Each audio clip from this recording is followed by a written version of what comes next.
যেচে নিমন্ত্রণ খেতে আমরা খুবই ভালোবাসি, তাই যেচে নিমন্ত্রণটা কেবলমাত্র আমরা ছোটনদার থেকেই নিই। আর এই যে ছোট কাকাকে দেখছো নতুন ফোন কিনেছে, তাই আমরা বললাম নতুন ফোন যেহেতু কিনেছে আমাদের তো ট্রিট দিতেই হবে। তাই সন্ধ্যেবেলার দল বেঁধে আমরা আবার চলে গেছিলাম এখানে। জেঠিমা এত ঘি দিয়েছিল আর এই ঘিটা গলে যা এত সুন্দর গন্ধটা ছাড়ছিল, মনে হচ্ছিলো ঘিটা তুলে খেয়ে নিই। বুঝতেই পারছো কি রেসিপি হচ্ছে, আর এখানে একটু রোহনের সাথে ঝগড়া করে বসেছিল। তারপর এখানে আমাদের রেসিপির ডান আর আমাদেরকে খেতে দিয়ে দিয়েছে।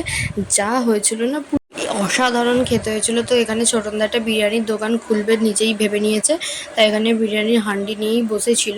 আর সবাইকে না দিয়ে আগে আমরাই খেতে বসে পড়েছি। আসলে আমরা টেস্ট করতে বসেছিলাম যে রান্নাটা কেমন হয়েছে। তো আর কি বলবো, ভিডিওটি এডিট করার সময় আমার জিভে জল চলে আসছে। তো এখানে আবার খাওয়া দাওয়া করে বাড়ি যাওয়ার পালা। আর এই বাইরে দেখি এরা দুজন শুয়ে আছে।